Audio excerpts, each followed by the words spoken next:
Hello friends, welcome to our YouTube channel. 29 जुलाई 2020 के MCQ हमारे पास रेडी है, तो चलिए स्टार्ट करते हैं। Question number 1, which of the following statement is or are correct about goods and services tax GST. GST के बारे में कौन सा स्टेटमेंट करेक्ट है? First, it is applicable on the supply side. Second, it is a destination based consumption taxation system. तो चलिए देखते हैं कौन सा स्टेटमेंट करेक्ट है। आंसर होगा सी, बोथ 1 एंड 2। अब देखिए, GST is also known as a supply side tax. इससे पहले जो अर्लियर सिस्टम थी, earlier system is known for its manufactured side tax. अब अर्लियर जो सिस्टम थी इससे पहले, for example VAT, value added tax, तो जब मैन्युफैक्चरिंग होता था तब उस यूनिट पे टैक्स जो है वो लगाया जाता था। तो अर्लियर सिस्टम को कहते हैं manufacturing based taxation system, right. अभी जो सिस्टम है जीएसटी की, उसे कहते हैं सप्लाई साइड, मतलब जब तक गुड्स का सप्लाई नहीं होगा तब तक ये टैक्स जो है वो लगेगा नहीं। So it is applicable only on the supply side, ये करेक्ट स्टेटमेंट है। Second, it is a destination based consumption taxation system. इससे पहले जो सिस्टम थी उसका नाम क्या था? It was an origin based consumption taxation system.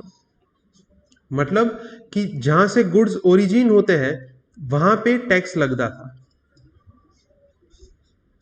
Suppose यहां पे मैन्युफैक्चरिंग यूनिट है, तो मैन्युफैक्चरिंग यूनिट में गुड्स ओरिजिन होंगे तो वहां पे सबसे पहले टैक्स लगेगा। ये जो नई सिस्टम है जीएसटी की, उसके अंदर क्या है? जो गुड्स का डेस्टिनेशन है वहां पे टैक्स लगेगा, राइट। सो मतलब हमारा आंसर होगा सी, बोथ 1 एंड 2। सो रिसेंटली ये जो जीएसटी के कंपेंसेशन है वो काफी न्यूज में है, because during the frequent lockdown and slow down in economy, central government did not able to pay GST compensation to states, और इस वजह से स्टेट्स की जो इनकम है फ्रॉम दी सेंट्रल गवर्नमेंट वो कम हो गई। और इसकी वजह से काफ़ी सारी स्टेट गवर्नमेंट्स ने ये कंसर्न खड़ा किया है कि हमको हमारा जीएसटी कंपेंसेशन जो है वो टाइम टू टाइम पे किया जाए, and that is why the GST compensation is in news. Question number 2. Recently, the government of India bifurcated the earlier state of Jammu and Kashmir into union territories of Jammu and Kashmir and Ladakh. Which of the following statement is or are correct in this regard? So recently जो government ने move लिया था Jammu and Kashmir को bifurcate करके दो union territory बनाई, Jammu and Kashmir and Ladakh. तो दोनों में से ये जो पूरा स्टेप है इसके रिगार्डिंग कौन सा स्टेटमेंट करेक्ट है? First, for the very first time in Indian history, a state is converted into a union territory. Second statement, both the union territories have same political structure as Union Territory of Delhi and Puducherry.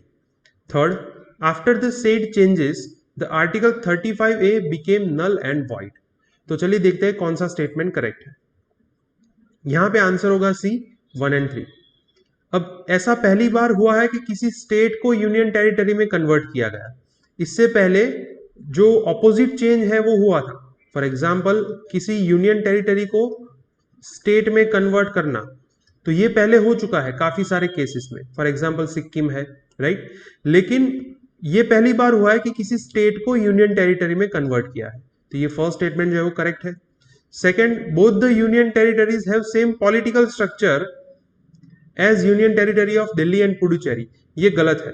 Because the territory of Jammu and Kashmir will have legislative assembly like Delhi and Puducherry, but the union territory of Ladakh will not have legislative assembly. ठीक है, तो मतलब सिर्फ Jammu and Kashmir जो union territory है वहीं पे legislative assembly होगी, लद्दाख में नहीं होगी। So, दिल्ली एंड पुडुचेरी के जैसा पॉलिटिकल स्ट्रक्चर किसका होगा? जम्मू एंड कश्मीर का, दोनों का नहीं होगा। ठीक है, यहाँ पे बोथ द यूनियन टेरिटरीज लिखा है, that is why the second statement will be incorrect. Third, after the said changes the article 35A became null and void. Article 35A क्या था?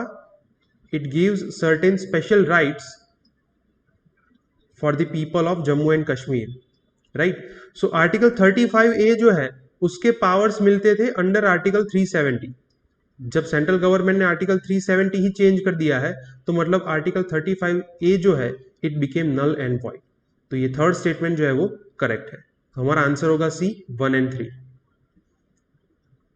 अब इस वजह से न्यूज़ में है कि जम्मू कश्मीर के जो पॉलिटिकल पार्टीज है उन्होंने बीजेपी के ऊपर ये उनको क्रिटिसाइज किया था, उनके जो मूव है that the amendments in the article 370 and repealation of article 35A। इस वजह से ये पर्टिकुलर आर्टिकल जो है वो न्यूज़ में था। Question number 3, which of the following statement is or are correct about tiger conservation. Tiger conservation के बारे में कौन सा स्टेटमेंट करेक्ट है? First, tigers are also known as umbrella species for its conservation importance.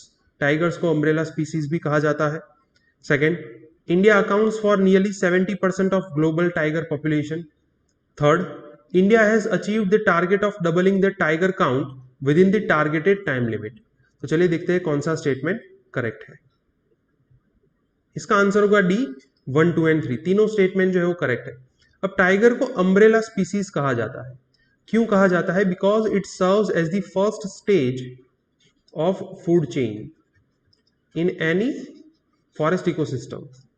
तो मतलब यहां पे जो फूड चेन है फर्स्ट स्टेज पे है टाइगर, और ऐसा भी कहा जाता है that the conservation of tigers will lead to conservation of many other species in that particular area. तो इसकी वजह से टाइगर को अम्ब्रेला स्पीसीज भी कहा जाता है। Second, India accounts for nearly 70% of global population, ये भी करेक्ट है। अभी आज ही के न्यूज़पेपर में ये रिपोर्ट जो है वो पब्लिश हुआ है और वहां पे ये मेंशन किया गया था कि India accounts for nearly 70% of global tiger population. Third, India ने टारगेट जो है वो अचीव कर लिया विद इन टाइम लिमिट, ये करेक्ट है। इंडिया का टारगेट था by the year 2020 doubling the tiger count, लेकिन 2018 में जब टाइगर सेंसस का रिपोर्ट पब्लिश हुआ तो उसी टाइम पे इंडिया ने ये नंबर जो है वो अचीव कर लिया था। So India achieve the target 4 years earlier, right. तो ये थर्ड स्टेटमेंट जो है वो भी करेक्ट है। तो आंसर होगा डी 1, 2 एंड 3। आज के न्यूज़पेपर में ये आर्टिकल था, at 2967 tigers India's capacity at peak. मतलब अभी ये इश्यू है कि जो कंजर्वेटिव एरियाज है टाइगर्स उस एरिया के बाहर जा रहे हैं, क्योंकि जो प्रोटेक्टेड एरियाज है वहां पे उनकी कैपेसिटी जो है वो फुल हो चुकी है। Question number 4, which of the following statement is or are incorrect. कौन सा स्टेटमेंट इनकरेक्ट है ये पूछा गया है हमें। The limit of reservation for backward classes should not exceed 50% as ruled in Indira Sawhney case 1992।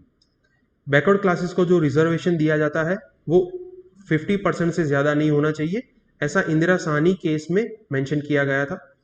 Second, none of the Indian states have provided reservation higher than the prescribe limit by the supreme court. तो चलिए देखते हैं कौन सा statement incorrect है।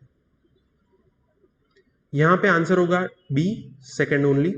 First statement जो है वो करेक्ट है, क्योंकि इंदिरा साहनी केस में सुप्रीम कोर्ट ने ये क्लियरली कहा था the reservation should not exceed the 50% ceiling limit. लेकिन कुछ एक्सेप्शनल केसेस में ये 50% से ज्यादा हो सकता है, राइट। तो सेकंड स्टेटमेंट जो है वो इनकरेक्ट है, क्योंकि there are currently 4 states which have provided reservation higher than the 50%। 4 states कौन से हैं? First is Tamil Nadu, Haryana, Telangana and recently Maharashtra. तो ये 4 स्टेट्स जो है उन्होंने 50% से ज्यादा रिजर्वेशन दिया हुआ है। तो हमारा आंसर होगा बी, सेकंड ओनली, क्योंकि ये सेकंड स्टेटमेंट जो है वो इनकरेक्ट है। अब रिसेंटली जो महाराष्ट्र ने मराठा कोटा डिक्लेयर किया था, तो लास्ट ईयर महाराष्ट्र ने मराठा कम्युनिटी के लिए 16% एडिशनल रिजर्वेशन डिक्लेयर किया था, which exceeded the constitutional limit of 50%। लेकिन फिर उसके बाद किसी ने वहां की जो हाई कोर्ट है उसमें ये पिटिशन फाइल की थी that it has exceeded the limit prescribed by the Indira Sawhney case. वहां की हाई कोर्ट जो है उन्होंने इसको अपहेल्ड किया था, उन्होंने इसको अप्रूव किया था that it is an exceptional case जहां पे एडिशनल रिजर्वेशन आप दे सकते हैं, लेकिन उसको लिमिट रिड्यूस करके 13% किया गया था। तो ये केस जो है वो किसी ने अभी सुप्रीम कोर्ट के अंदर फाइल किया है। महाराष्ट्र जो हाई कोर्ट है उसकी पिटीशन को सुप्रीम कोर्ट में अपोज किया है कि ये कॉन्स्टिट्यूशनल लिमिट से ज्यादा हो रहा है, इस वजह से इसे अनकॉन्स्टिट्यूशनल डिक्लेयर किया जाए। तो सुप्रीम कोर्ट इसके ऊपर अभी अपना फैसला जो है वो देने वाली है। तो हमारा आंसर होगा B, second only. Question number 5, which of the following statement is or are correct about RIC group. RIC group के बारे में कौन से स्टेटमेंट करेक्ट है? First, the group has member countries from Asian continent only. Second, together RIC countries contribute to over 33% of global GDP। तो चलिए देखते हैं कौन सा स्टेटमेंट करेक्ट है। आंसर होगा सी, बोथ 1 and 2। देखिए RIC का मतलब क्या होता है? Russia, India and China, right. तो ये RIC ग्रुप जो है उसके मेंबर सिर्फ एशियन कंटिनेंट में से है, तो ये करेक्ट होगा। Second, together RIC countries contribute to over 33% of global GDP, ये भी करेक्ट है।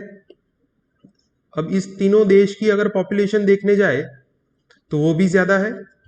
GDP इसका होगा अराउंड 33% ऑफ ग्लोबल GDP, और लैंड मास जो है वो भी काफी ज्यादा है। It accounts for nearly 19% of the global land mass, right. तो ये सेकंड स्टेटमेंट जो है वो भी करेक्ट होगा। तो आंसर होगा हमारा बोथ 1 and 2। अब आज के न्यूज़पेपर में ये आर्टिकल पब्लिश हुआ है, RIC a triangle that is still important. तो इस पर्टिकुलर आर्टिकल में ये आर्ग्यूमेंट्स है कि इंडिया का अभी जो वेस्ट के तरफ अपना जो अट्रैक्शन है उसको हटा के ये जो RIC ग्रुप है उसके ऊपर फोकस करना चाहिए। मतलब कि यहाँ पे ये कहा गया है कि India should more focus on Asian groupings rather than focusing on western world, right. तो ये आर्टिकल जो है वो पर्टिकुलरली GS पेपर 2 के लिए इंपॉर्टेंट है, राइट।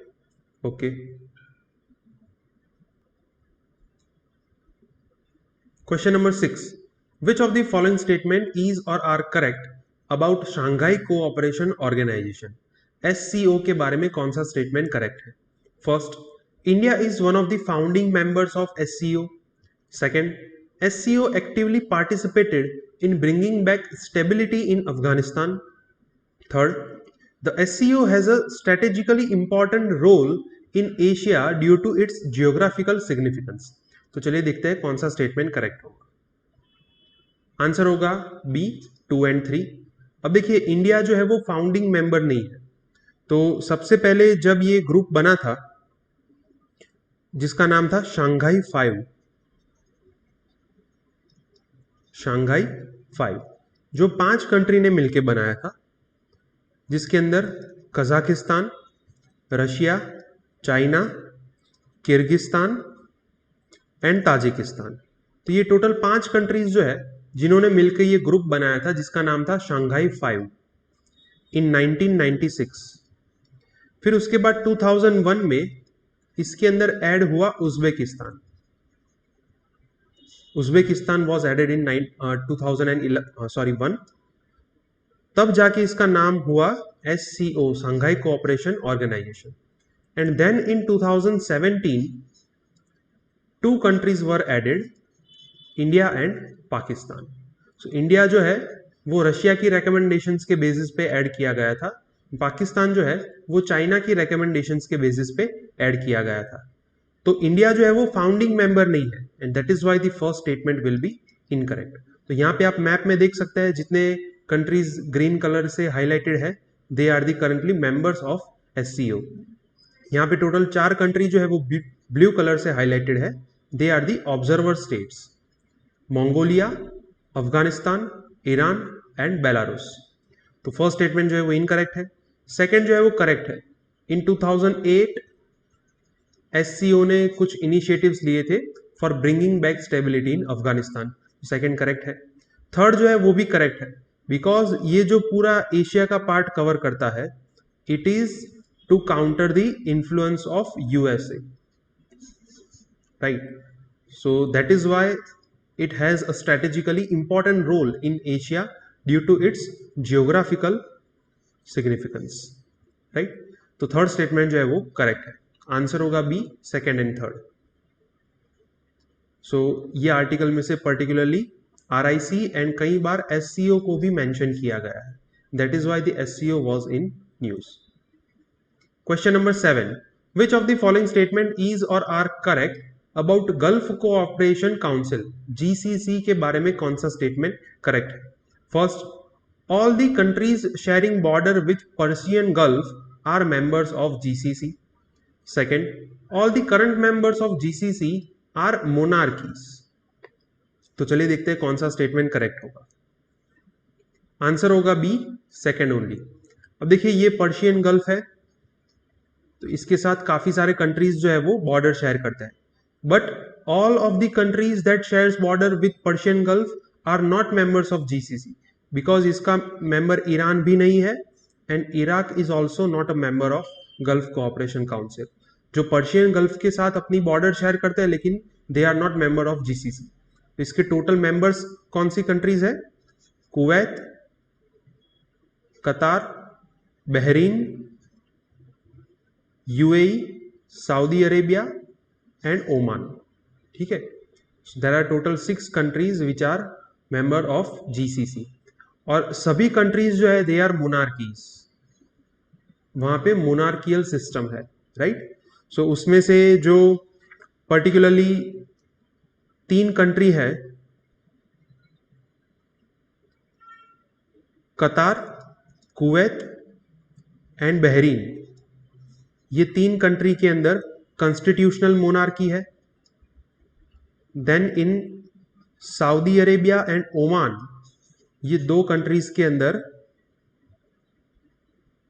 एब्सोल्यूट मोनार्की है, एंड UAE जो है it serves as an example of federal monarchy, right. तो ये 3 कंट्री जो है वो कॉन्स्टिट्यूशनल मोनार्की है, 2 कंट्री के अंदर एब्सोल्यूट मोनार्की है एंड UAE के अंदर फेडरल मोनार्की है, right. So second statement is correct, our answer will be B, second only. अब साउथ एशियन माइग्रेंट क्राइसिस के ऊपर ये आज के न्यूज़पेपर में आर्टिकल था, काफी अच्छा आर्टिकल है। इसमें ये कहा गया है कि इंडिया के काफी सारे माइग्रेंट लेबर्स जो है जो गल्फ कंट्रीज में काम करते हैं, right. So during this economic slowdown काफी सारे गल्फ कंट्रीज ने ऐसा किया है कि जो माइग्रेंट लेबर्स है उनको वेजेस पे किए बिना अपने देश में वापस भेज दिया। तो ये वेजेस का जो पर्टिकुलर कन्फ्लिक्ट है वो गल्फ कंट्रीज में काफ़ी ज़्यादा है, क्योंकि वहाँ पे काफ़ी सारे इंडियन माइग्रेंट लेबर्स जो है वो काम करते हैं, specially in the construction sector, right. तो किस तरीके से इस क्राइसिस को हैंडल किया जाए वो इस पर्टिकुलर आर्टिकल में दिया गया है। Question number 8, which of the following statement is or are correct about Green growth equity Fund? Green growth equity Fund के बारे में कौन सा स्टेटमेंट करेक्ट है? First, it is a joint fund of India and European Union to promote green energy. Second, it aims to leverage private sector investment in green infrastructure projects in India. तो चलिए देखते हैं कौन सा statement correct है। इसका answer होगा B, second only. अब फर्स्ट जो है वो गलत है, गलत इसलिए है because it is a joint fund of India and UK, not European Union, right. So ये ग्रीन एनर्जी को प्रमोट करने के लिए है, but it is a joint fund of India and UK alone. So first statement incorrect हो गया। Second statement जो है वो करेक्ट है, इंडिया के अंदर ग्रीन इंफ्रास्ट्रक्चर के प्रोजेक्ट्स को प्रमोट करने के लिए UK एंड इंडिया ने ये जॉइंट फंड जो है वो बनाया है, जिसके अंदर UK जो है वो इंडिया में पैसे इन्वेस्ट करती है। तो हमारा आंसर होगा बी, सेकेंड ओनली। तो आज का जो न्यूज़पेपर है उसमें ये पर्टिकुलर आर्टिकल है, working with India to make clean power accessible, जो UK के मिनिस्टर है उन्होंने ये स्टेटमेंट दिया था। So green growth equity fund जो है उन्होंने 240 मिलियन यूरोज जो है वो ऑलरेडी इन्वेस्ट किए हैं इंडिया के अंदर, right, and that is why the fund was in news. Question number 9, which of the following statement is or are correct about delimitation of constituency? Delimitation constituency के बारे में कौन सा स्टेटमेंट करेक्ट है? First, constitution allows the parliament to enact delimitation act after every census. Second, Delimitation Commission is appointed by election Commission for delimiting constituencies. Third, the orders of delimitation commission have the force of law and cannot be called in question before any court. तो चलिए देखते हैं कौन सा statement correct है. Answer होगा C 1 and 3. अब देखिए, according to article 82 of the constitution, it empowers parliament to enact delimitation act after every census. तो ये फर्स्ट स्टेटमेंट जो है वो करेक्ट है. कॉन्स्टिट्यूशन ये पार्लियामेंट को परमिशन देता है अंडर आर्टिकल 82. सेकंड जो है वो गलत है. गलत इसलिए है because it is not appointed by election commission, it is appointed by president. President पहले ये डिलिमिटेशन कमीशन जो है उनको अपॉइंट करेगा, then the commission will work under the assistance of election commission. तो मतलब उनको असिस्टेंस कौन प्रोवाइड करता है? Election commission. They are not appointed by election commission directly, उनको अपॉइंट करते हैं प्रेसिडेंट. तो ये सेकंड होगा इनकरेक्ट. थर्ड जो है वो करेक्ट होगा. उनके जो ऑर्डर्स है they have the same force of law, जिसको आप कोर्ट में चैलेंज नहीं कर सकते. तो थर्ड जो है वो करेक्ट है. Hence the answer will B C 1 and 3. अब जो Jammu and Kashmir union territory है उसका डिलिमिटेशन अभी भी बाकी है और इसकी वजह से ये पॉलिटिकल आर्ग्यूमेंट्स चलते हैं सामने.